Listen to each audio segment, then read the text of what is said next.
जोंलायनो नबसरनियानि माने certificate cancel जाबाय दानजाबाय बिनि एमपि दानजासिगोन होननानै बुंदों रंजादों बेदर जादों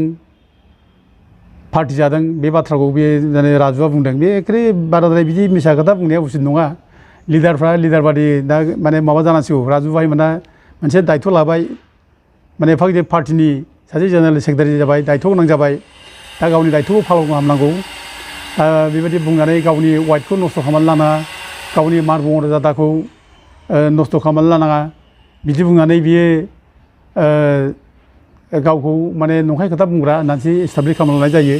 आं दाय होआखै बेखौ दा बेखौ आं निमाहाबो बिनो थिनाखै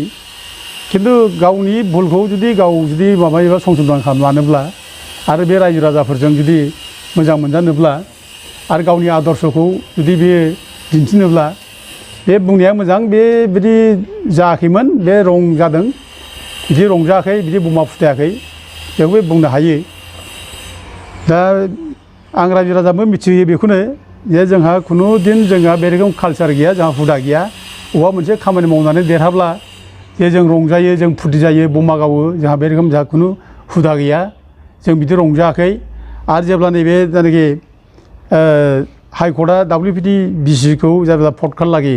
आरो जेब्ला WPT BCनि एगेन्स्टै जों केस होनायाव जों जेब्ला देरहायो जेब्ला WPT BCआ गावसिनि जायनाखि सरनायाफोरनो सार्टिफिकेट होनायनि जायनाखि अर्डार बेखौ जेब्ला उइद्र खालामनानै लायो बे समाव आङो जोंना अनजालु राजु नार्जारिमोननि आशीर्बादाव बिसोरनि अननायाव आं जेलावसो दं क'क्राझार जेलाव 7 जानुवारिनिफ्राय आं जेलाव दङ 91 दिननि आं जेलाव दङ आरो जों बे अर्डारखौ मोन्दों फेब्रुवारिनि 27 थारिखआव जों अर्डार मोन्दों हाइकर्टआ बे अर्डार होदों दा गथे बबाव जों माने बमा गावनानै रंजाखो बबे बेदर जानानै रंजाखो जोंनि मानसिया बबाव फुरथि खालामखो बे आसरित बाथ्राखौ बे माने बबेनिफ्राय मोननानै बुंखो बिदि माने माबा खोथाखौ मानो अजन गैयै खोथाखौ मानो बुंनांगौ बिदि बुंनाङा बिदिब्ला मानसिफ्रा बयबो सन्देह जागोन थगायसुला राजुआ मिसा खोथा बुंग्रा होनना बुंगोन दा आं जेल जानायनि थाखाय खथ' दुखु जादों बयबो जोंनि कर्मिफ्रा जानो लोंनो खहाबा माने फुरथि गैया माने रायजोफ्राबो रंजानो बहा रायजोफ्राबो आंनि थाखाय सोरबा माने प्रार्थना खालामदों फुजा खालामदों आरो जोंनि माखासे जोंनि कर्मिफ्रा हयथ' मा जाबावनो सिन्था खालामदों गिदों रंजानायनि खुनु टाइमा गैया दा आङो दुखु खालामो बिदि बुंनायखौ बिदि बुंनो नाङा ओमफ्राय लोगोसे बे रायजो राजाफ्रा ओमफ्राय फैसा खांनायनि बाथ्रा अनजालु राजुआ बुंदों दा बे इनडाइरेक्टलि एसे माने जोंखौ फैसा खांनानै जानाय बेबायदि सेन्सआव बुंनाय बायदि आं मोन्दों दा जोंहा फैसानि माबा खुनु लब गैया जों फैसाखौ खुनु मिस इउज खालामा रायजो राजाफ्रा जोंनो जा एफा एनै गरफा गरनै हरदों खोब लिमिटेड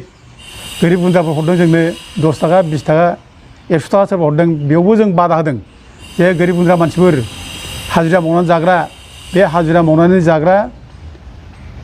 मानसिफोरनिफ्राय जोङो फैसा लानो नाङा गावस्रानो जोंनो हरनानै मा जानो जाथिनि सेन्टिमेन्ट दं होननानै जोंनो हरसै गावस्रानो ओंखाम रसा लांसै बिदि पजिसन जायोब्ला खोब गाज्रि जागोन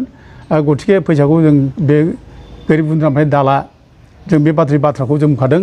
आरो जा फैसा मोनो जों बेखौ खोब मोजाङैनो जों बाहायो खोब अनेस्टलि जों बाहायो जाला लोंला जों बिदि खालामा जोंहा बिदि हुदा गैया आरो जोङो बे केस होनायफ्राव जोंहा बिराद फैसा थांदों गावहानो फैसा दं जों गावबागाव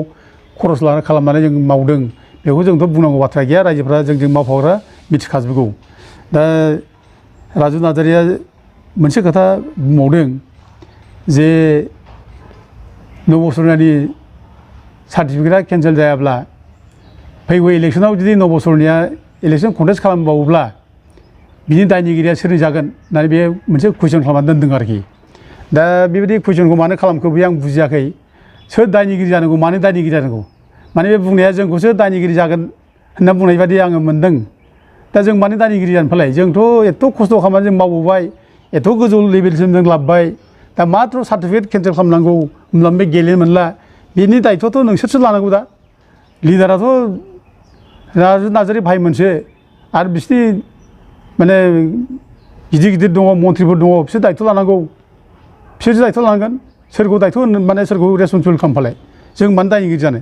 बेबायदि बाथ्राखौ बुंनानै मोनसे गावनि सायावनो मोनसे कुइसन मार्क लाबोनाया बे थिग जायाखै बे मोजां जायाखै बिदि बुंनाङामोन दा जिखि दाजाथों जोबनायाव आङो राजु नार्जारि भाइखौ आं बुंनो लुबैयो जे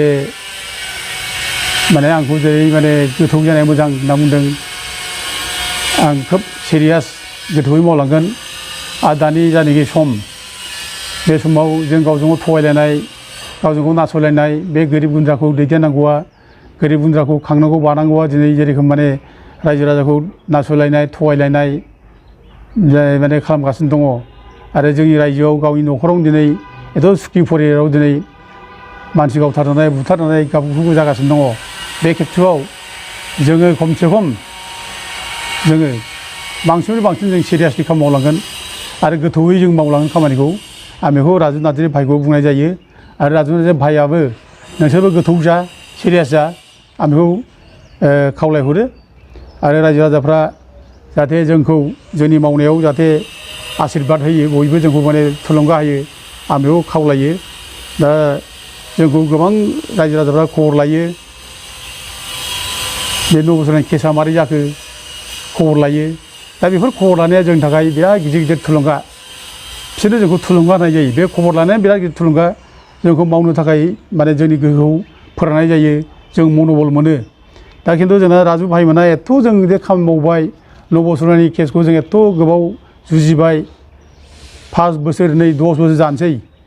मावबोबाय एथ' खस्थ' थाखा फैसा खरस खालामबाय दा बेफोराव फंसे खोथा बुंनायमोनब्ला जे माबोरै जाखो आदा बे नब'सरनानि केसा माबा मोनसे उसुबिदा जादों नामा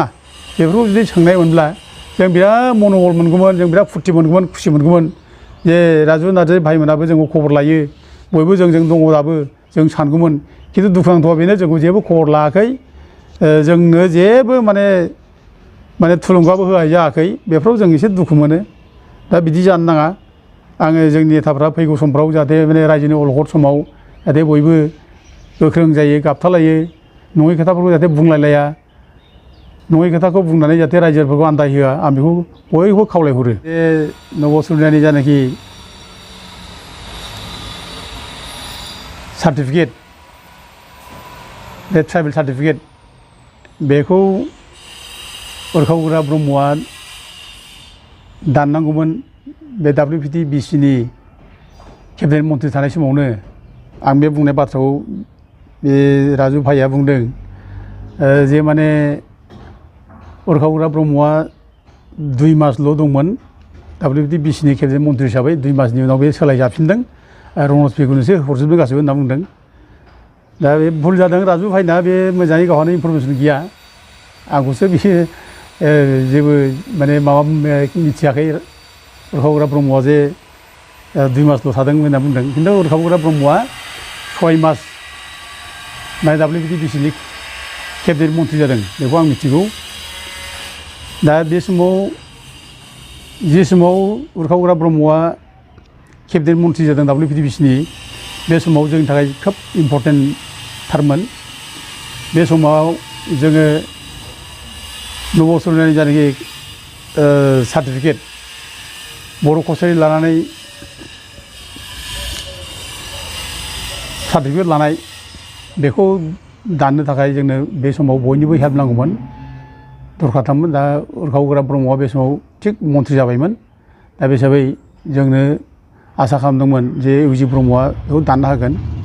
खिन्थु बेबो दाननाय जायाखिसै दा राजु फंबाया जेरै 2 मासनि बाथ्रा बुंदों 2 मासाथ' साफिसियेन्ट टाइम 2 मासनि गेजेरावथ' जथेस्थ' मावनो हायो मानो 2 मासफोरलाय बेफोरलाय ला 1 मासखौनो लामोन होनब्लाबो जायोमोन 2 मासनि गेजेराव मावोमोन होनब्लाबो जायोमोन खिन्थु मावैयाथ' दुखु गोनां जाबाय दा जों दुखु खालामो दा बे समाव माने नब'सरनानि जानि बर' कसारि नाम लानानै सार्टिफिकेट लानाय बेखौ केन्सेल खालामनो थाखाय जानाखि प्रसेस खालामदोंमोन बे सिकिउरिटि कमिटिया बे प्रसेसआव जुदराम मालाकार होननाय आइबिनि इन्सपेक्टरा गासिबो नब'सरनानि डकुमेन्ट्सफोरखौ नायजोबदों नब'सरनानि हानि रेकर्ड नायदों बिनि स्कुलाव फरायनायनि रेकर्ड नायदों बिनि बिफानि सार्भिसनि रेकर्ड नायदों फ्राय गासिबो नायजोबनानै बिनि लिगेसिटि डाटाखौ नायदों फ्राय गासिबो नायजोबनानै बे रिपर्ट होदों जे नब'सरनाया बर' कसारिजों खुनु सोमोन्दो गैया बे जे बर' कसारि नाम लानानै सार्टिफिकेट लादों बे सार्टिफिकेट लानाया डाउटफुल बिदि होननानै रिपर्ट होदों दा गोलाव रिपर्ट बिनि रिपर्ट होनाया नैबेनो जदुराम माने मालाखानि रिपर्ट बिराद बुरजा पेजनि होदों बियो बेसेबां बुरजा बे आरो बेखौ बियो 2019 नि माबायाव होदों बियो 30 जुलाइआव होदों 30 जुलाइ 2019 आरो बे रिपर्टखौ मोननानै जायनाखि इनकुवारि रिपर्ट बे रिपर्टखौ मोननानै आरोबाव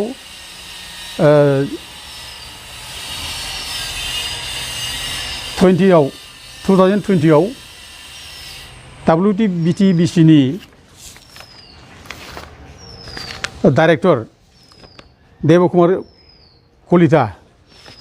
बियो नब कुमार सरेनियानो मोनसे नटिस हरदों श'कज नटिस बे रोखा रोखा बुंहरदों जे नब सरेनिया नोंनि हानि रेकर्डआवथ' नोंखौ बर' कसारि मोनाखिसै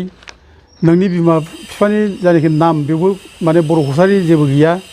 आरो नोंनि बिफानि जायनाखि सार्भिस रेकर्ड बेवबो बर' कसारिनि जेबो गैया ओमफ्राय नोंनि जायनाखि स्कुलाव फरायनाय रेकर्ड बेवबो नोंनि नामानो देखासो दानि लिगेसि डाटा बेवबो नोंनि बिबौआ सेलाराम बर' कच दा गथिखे नोंखौथ' खुनु जेरावबो बर' कसारि होननानै मोननाय जायाखिसै आरो नोंथ' बर' कसारिजों खुनु सोमोन्दो गैया दा गथिखे नोंनि बे बर' कसारि नाम लानानै सार्टिफिकेट लानाय बेखौ मानो दाननो नाङा होननानै बिसोर श'कज नटिस हरदों जे बे रिप्लाइखौ बियो 2 उइक्सनि गेजेरावनो होनांगौ बेखौ बुंदों आरो 2 उइक्सनि गेजेराव होआब्ला आरोबाव मास मोनसे नों टाइम लानो हागोन होनना बुंदों दा बे लिरनाया ओरै लिरदों आं बेखौ फरायना होनो सानदों ओरैहाय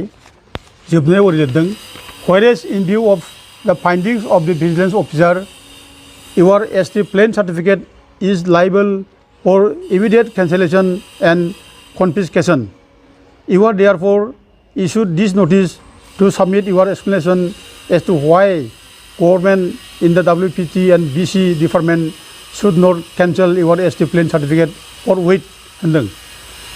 You are replied should reach this office within 2 weeks from the receipt of this letter. Failure to reply within the stipulated time shall render any appeal letter null and void. Should you require more time for submission of explanation or desire an opportunity for hearing your petition for the same has to reach the undersigned within 2 weeks from the receipt of this letter. However, please note that the maximum time extension that shall be given is 30 days. बेबादि नब सरेनियानो notice हरदों आरो बेखौ 2020आवनो हरदों बेखौ 11/3/2020 बेयाव WPT BC डिपार्टमेन्टनि डाइरेक्टरा हरदों नब सरेनियानो दा खिन्थु नब सरेनियाया 1 मास बारलांब्लाबो जेबो रिप्लाइ होआखै जेबो मायाखै बे साइलेन्ट थादों सिरि थादों दा बिनि गेजेराव जोङो WPT BCखौ ट्राइबेल सार्टिफिकेटखौ केन्सेल खालामनांगौ होननानै जों रिकुवेस्ट खालामबाय थादों दा खिन्थु बे समाव BTCनि इलेक्सन फैनोसै होननानै जासिगोन होननानै WPT BCआ इलेक्सन बारग'थोंसै होनना बुंदों आरो बिनि उनाव BTC इलेक्सन बायखांनानैबो आरोबाव माने एसेम्बलि इलेक्सन बे बायथोंसै होननानै बुंनाय जादों दा खिन्थु एसेम्बलि इलेक्सन बायनायनि उनावबो माने टाइम लाबाय खालामाखिसै दा जेब्ला उरखाव गोरा ब्रह्मआ WPT BCनि मन्थ्रि जाबाय केबिनेट मन्थ्रि बे समाव बेखौ लोगो मोनफैबाय बे बिराद मोजां टाइमखौ लोगो मोनदों बिराद मोजां टाइम जेराव कास्ट सार्टिफिकेटखौ केन्सेल खालामनो थिननायनि श'कज नटिस दङ आरो बिनि बर' कसारि नाम लानानै सार्टिफिकेट लानाय बेबो इलिगेल बे डाउटफुल होनखाबाय बे बर' कसारि नङा होनखाबाय दा गथिखे बिनि सार्टिफिकेटखौ केन्सेल खालामनोल' बाखिमोन बे समाव जुदि केन्सेल खालामोमोनब्ला बिनि एमपिआ बै समाव थाङो दा इउजि ब्रह्मआ मास मोननै जुदि दंमोनब्ला बे मास मोननैयाव जथेस्थ' मावनो हायोमोन दा अनजालु राजुआ मास मोननै होननानै बे भुल खोथा बुंदों मास मोनथाम 6 मास दंमोन बियो बे 6 मास टाइम मोनदों 6 मास टाइमाव मोजांनो माने सानै हयै मावनो हायामोन खिन्थु मावनाय जायाखिसै दा आङो बुंनो लुबैयो जे आं जे बुंदोंमोन उरखावग्रा ब्रह्मआ जातिनि सेन्टिमेन्ट दंमोनब्ला बे सार्टिफिकेटखौ केन्सेल खालामनांगौमोन होनना बुंदोंमोन। आं बे बुंनाया गोरोन्थि जायाखै। आं नंगौ खोथा बुंदों। थारैनो इउजि ब्रह्मआ जातिनि सेन्टिमेन्ट दंबा बेखौ दाननांगौमोन। आरो मख'नाय जायो जे जेब्ला 2014आव नब' सर'निया इलेक्सन गेलेयो, इलेक्सन गेलेनानै बे देरहायो आरो जोंना इउजि ब्रह्मआ माने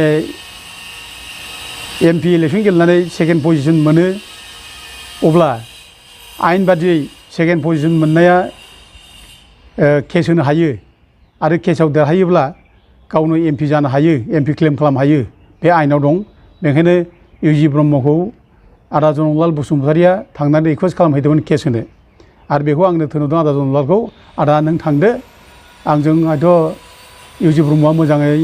माने गोरोबलायनाय नङा, बेनिखायनो नों थांनानै रायलायदो होननानै बुंनायाव आदा जनरला थांनानै रायलायदों बेजों। आरो आदा जनरला जेब्ला रायलायो, आदा जनरलनि सिगाङाव इउजि ब्रह्मआ बुंदों जे माने केस होनानै मा जानो, जोंखौ ओरैनो गुबुनफ्रा गाज्रि मोनजोब्बाय, उनाव बर'फ्रा जोंखौ गाज्रि मोनजोब्बाय, जोंल' मानो बर'फ्रा गुबुन जाथिफोरजों मानो सथ्रु जानो, बेबायदि बाथ्रा बुंनानै बे केस होनो हाया होननानै बे बुंहरनाय जादों। दा बे हिसाबै बिथाङा जे माने केस होआखै, दा बेफोरनिफ्राय जोङो बिनि सायाव गोबां बाथ्रा बुंनो हायो जे दिनै सथ्रुआ गावनि न'खौ सावनो फैबाय, जोंनि अधिकारखौ सेनानै लाबाय, जोंनि मोन्थायखौ सेनानै लाबाय। बेयावबो जों जुदि सिरि थायोब्ला जों माबायदि जाथि सिबिग्रा जानो फालाय? जोंनि अधिकार, बे एमपिआ जोंनि अधिकार, नायल' जाल' मोनसेल' एमपि सिट, बे एमपि सिटखौ सेनानै लानायाव जों बोरै सिरि थानो हायो? आरो उरखावग्रा ब्रह्मआव जाथि सिबिनो होनना ओंखारबोनाय मानसिया जुदि बे समावबो जुदि सिरि थायोब्ला, जाय मानसिया सार्टिफिकेटखौ सेनानै लाबाय, जाय मानसिया जोंनि अधिकारखौ सेनानै लाबाय, बे अधिकार सेनानै लानायखौ बुंनो थाखाय बियो गुबुन जाथिजों जुदि माने गाज्रि मोनजानो गियोब्ला माबायदि जाथि सिबिग्रा जानो हायो? दा बेफोरबायदि सेन्सखौ लानानै आं बुंनाय जादों जे नब' कुमार सर'नानि सार्टिफिकेटखौ जुदि इउजि ब्रह्मआ जातिनि सेन्टिमेन्ट दंनायमोनब्ला दाननो हागौमोन, बे बाथ्राखौ आं बुंनाय जादों। दा आं बेखौनो बे समावनो बुंनो हायो, राजु फंबायखौबो आं बुंनाय जायो जे आङो माने गाज्रि माबाजों बुंनाय जायाखै, खिन्थु राजु फंबायाबो बे सेम बाथ्राखौनो जों जेब्ला माने बर' साहित्य सभानि अफिसाव मिटिं खालामो जनजाति सुरक्षा मन्चआ बे 2014आव, अब्ला बे सेम बाथ्राखौनो राजु फंबायाबो गावबो बुंफैदों जे जोंल' केस होनानै मा जाबावनो, बर'फोरखौ बयबो गाज्रि मोनजोब्बाय। उरखावा जेखौ बुंदों बे बाथ्राखौ बुंदों। आं दुखु मोनो बेबायदि मानो बुंखो राजु फंबाया, बिदिखौथ' बुंनाङामोन बियो। दा बे खेथ्रआव जोंहा एसे दुखु मोनलायनाय फैयो आरो, जों जाथि सिबिनो नागिरग्रा मानसिफ्रा, जाथिनि खामानि मावनो नागिरग्रा मानसिफ्रा जुदि जोङो जोंनि अधिकारखौ सेनानै लांनाय सथ्रुफोरखौ जुदि गिनानै थायोब्ला जों मा जाथि सिबिबावनो? दा दिनै बे खारनावथ' जों दिनै जोंनि एमपि सिटखौ जों खोमाना लानो गोनां जाबाय, मालाया दिनै सेनानै लाबाय। दा दिनै लासिंसिं जों दिनै बोरै जों रायजो राजानि सिगाङाव बोरै थांनो दोनसै? जोंनि अधिकारखौ खोमानानै लानायनि उनाव जों दिनै रायजो राजानि सिगाङाव जों बोरै बुंनांगौ दे जे उरखावग्रा ब्रह्मनो भट हो, जोङो माने उरखावग्रा ब्रह्मखौ जों माने लिडार मानियो, जों बोरै बुंनांगौ दोनसै? बेफोरथ' बिराद गिदिर कुइसन जायो। दा बेबो जाया, बेफोर माने दुखुनांथाव बाथ्रा। दा बे जिखि जाथों, आरो राजु नार्जारि फंबाया मोनसे खोथा बुंबावदों जे नब' सर'नाया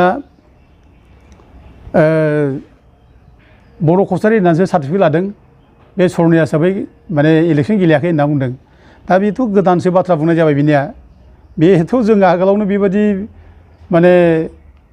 बर' कसारि सार्टिफिकेट लानायनि थाखायथ' जोङो बेखौ कमप्लेन होदों, बिनि एगेन्स्टै केस होदों जे नब' सर'नाया बर' कसारि जाथिनि मानसि नङा, बे सर'नि जाथिनि मानसि, बे सर'नि जाथिनि मानसिनो बर' कसारि होननानै मानो सार्टिफिकेट होखो? बे इलिगेल सार्टिफिकेट बियो, आरो बेजों एमपि जानो हाया, बेदि होननानैथ' जोङो केस होदों। आरो बिनि सार्टिफिकेटखौ मोननानैथ' जों गिबि फार्स्टआवनो जों 2014आव जों केस होदों हाइकर्टआव। नैबे माने हाइकर्टनि अर्डार बियो, जों केस होनाय अर्डार। बे केस होनाय अर्डार हिसाबै हाइकर्टआ स्पस्ट' बुंदों बे समावबो जे जानाखि माने ट्राइबेल संघआ सार्टिफिकेट होगासिनो दङ सर'नियाफोरनो, बिसोरनो सार्टिफिकेट दाहो, बिसोर ट्राइबेल नङा ओरै होनना बुंदों, बिसोर ट्राइबेल लिस्टआव गैया होननानै बुंनो हादों। आरो लोगोसे जानाखि नब' सर'नियानो बर' कसारि नाम लानानै सार्टिफिकेट होदों, ट्राइबेल सार्टिफिकेट होदों, बेबायदि ट्राइबेल सार्टिफिकेट दाहो, बेबायदि बाथ्राखौ बुंनाय जादों। दा सर'निया जे ट्राइबेल नङा, सर'निया जे बर' कसारि नङा, बे बाथ्राया नैबे माने गुवाहाटी हाइकर्टनि जायनाखि अर्डार बेयावनो रोखा जाखादों दा थाङै थुङै ट्राइबेल संघआबो सार्टिफिकेट होनो हायाखै सरनियाफोरनो उनाव बिनो फैयै फैयै आरोबाव जोंहा 2018आव 5 जुन खालि आरोबाव WPTBCआ मोनसे गोदान अर्डार होबावलायबाय जे माने सरनियाफोरनो कसारि होनानै सार्टिफिकेट होनांगौ होननानै अर्डार लायबाय दा सरनियाफोरनो बर' कसारि होननानै सार्टिफिकेट होनायखौथ' हाइकर्टआ बादा खालामबाय दाहो बिदि दाहो होनना बुंखाबाय होनो नाङा होननानै नों असमिया ट्राइबेल नङा बेनो बर' कसारि होननानै सार्टिफिकेट होनाया भुल जादों बिदि दाहो होनना बुंखाबाय दा बर' कसारि होननानै सार्टिफिकेट होनो हायिनि आरोबाव 2018आव बे 5 जुनाव कसारि होननानै सार्टिफिकेट थिनबाय दा कसारि सार्टिफिकेट होननानै होबाय सरनियाफोरनो दा बेखौ जोङो आरोबाव जोङो जनलाल बसुमतारी आं ओमफ्राय लोगोसे जोंहा माने कख्लाबारनि इडुकेटेड आनएमप्लयड इउथ एस'सिएशननि जायनाखि प्रेसिडेन्ट रन्जित बसुमतारी जों ज' थांलायनानै जों केस होनाय जाबाय दा बे केस होनानै आरोबाव बिसार जानानै आं जेब्ला जेलाव दंमोन 3 मास जेलाव दंमोन आं जानुवारि मासाव 7 थारिखनिफ्राय जेलाव दंमोन बे समाव जोंनि केसआव जों माने देरहानाय जाबाय हाइकर्टआ WPTBCखौ माने पडकास्ट लागायना बुंदों जे सरनियाफ्रा ट्राइबेल नङा बे ट्राइबेल नङै जाथिनो माबोरैहाय जे कसारि होननानै बा बर' कसारि होननानै बोरै सार्टिफिकेट होनो हायो आइनाव बिदि दं नामा होनना बुंनाय जादों आरो सोरखौबा ट्राइबेल बानायोब्ला बिनि माने ट्राइबेल बानायनि माने क्षमताया पार्लामेन्टआसो भारत संबिजितनि 342 आर्टिकेल बादिसो ट्राइबेलखौ बानायनाय जायो खिन्थु WPTBCआ बोरैहाय ट्राइबेल नङैखौ बोरै माने ट्राइबेलनि लिस्टआव सोनानै कसारि होननानै सार्टिफिकेट होनो हायो बे बाथ्राखौ माने WPTBCखौ पडकास्ट लागायनाय लोगो लोगोनो गोब्राब बुंनाय लोगो लोगो WPTBCआ माने हाइकर्टआव फैनानै गावसिनि बे अर्डारखौ माने उइथड्र खालामना लाबाय होनना बुंफैयो बिसोरो जे जोङो WPTBCनिफ्राय जायनाखि अर्डार होदोंमोन सरनियाफोरनो सार्टिफिकेट होनायनि कसारि होना होनायनि जों बेखौ माने उइथड्र खालामना लाबाय बिदि होननानै बिसोरो माने गावसिनि अर्डारखौ उइथड्र खालामना लायो आरो लोगो लोगोनो बिसोरो बेसेबां माने माबा दं डिप्युटि कमिशनारफोर दं अल अभार आसाम आरो लोगोसे साब डिभिजनेल अफिसारफोर बिसोरनो गासिबनोबो बिथोन हरो जे जायनाखि आगोलाव अर्डार होनाय दंमोन बे उइथड्र जाबाय जेब्ला बेबायदि सार्टिफिकेट दाहोसै माने बिसोर माने जायनाखि अर्डारखौ उइथड्र खालामना लाबाय दा बे उइथड्र खालामनायनिफ्रायनो अर्डारखौ उइथड्र खालामनायनिफ्रायनो सरनियाफोरनि जायनाखि सार्टिफिकेट लानाय बर' कसारि एबा कसारि होननानै लानाय बे गासिबो दा इनभेलिड जाजोब्बाय सोलिलिया रायजो राजाफ्रा जोङो साननो नाङा जे नबसोरानि MP आयुआसो जोबलायलांसै आयु जोबखांनानै मा जाबावनो बिदि साननो नाङा बियो MP बिनि आयुआ थांबा थांबाय बे MP टार्मखौ मोनलांथोंसै जुदि दानथ्राब्ला जुदि दानबाय बेथ' दानबाय दाबो टाइम दङ नैबे जोंनि कन्टेम्प केस होनाय जाबाय बे कन्टेम्प केसनि जे रिजाल्टआ थाब फैयोब्ला हयथ' जों बिनि जायनाखि MP बे MPखौ जोङो दाननो हानायनि जोंहा मोनसे खाबु दङ आरो बेयाव जुदि हास्लाबाब्लाबो जों रायजोफ्रा बेखौ आफसुस खालामनो नाङा जों दुखु मोननो नाङा जे बे आयुखौ मोनलांजोब्बायसै थेवबो बियो MP बायखांनायनि उनावबो बिनि सार्टिफिकेटआ केन्सेल जानांगौ ओमफ्राय लोगोसे बिनि सायाव क्रिमिनेल केस जानांगौ आरो बे जिबां माने गभर्नमेन्टनि बेथन लानाय बिनि बेनिफिट लानाय बे माने रिटार्न जाफिननांगौ जों बेखौ लुबैयो आरो लोगोसे जों बेनि थाखाय जुजिबाय थागोन आरो लोगोसे बर' जाथिखौ जे बे नासयबाय थाबाय बर' जाथिनि बेरेखा बुंबाय थाबाय बर' जाथिखौ जे बे माने थगायबाय बर' जाथिनि अधिकारखौ सेना लाबाय बेनि थाखाय जों बेखौ एखेबारे पानिशमेन्ट होथारगोन होननानै जों पानिशमेन्ट होनो थाखाय जों जुजिबाय थागोन दा बेखिनिनि थाखाय रायजो राजाफ्रा जोंखौ आशीर्बाद हो जोंखौ मदद हो जोंनो सहाय खालाम जोंनो दस्रा जेबो जोङो सहाय नांया दा जोङो रांखावरिनि बाथ्रा जों बुङा जेबो गोरबोजोंखौ जोंखौ आशीर्बाद हो सैथोनि खामानियाव जों मावनायाव जों जाहाथे माने सहाय मोनो जों सैथोआ जाहाथे देरहासार जायो बर' हारिनि जाहाथे उपकार जायो बर' हारिया जाहाथे सिकिउर जायो बर' हारिनि अधिकारखौ जों जाहाथे गाबथानानै लानो हायो बेखिनि आशीर्बादखौ जोंनो रायजो राजाफ्रा हो आं बेखौनो बयबो रायजो राजाखौ खावलायहरनाय जायो।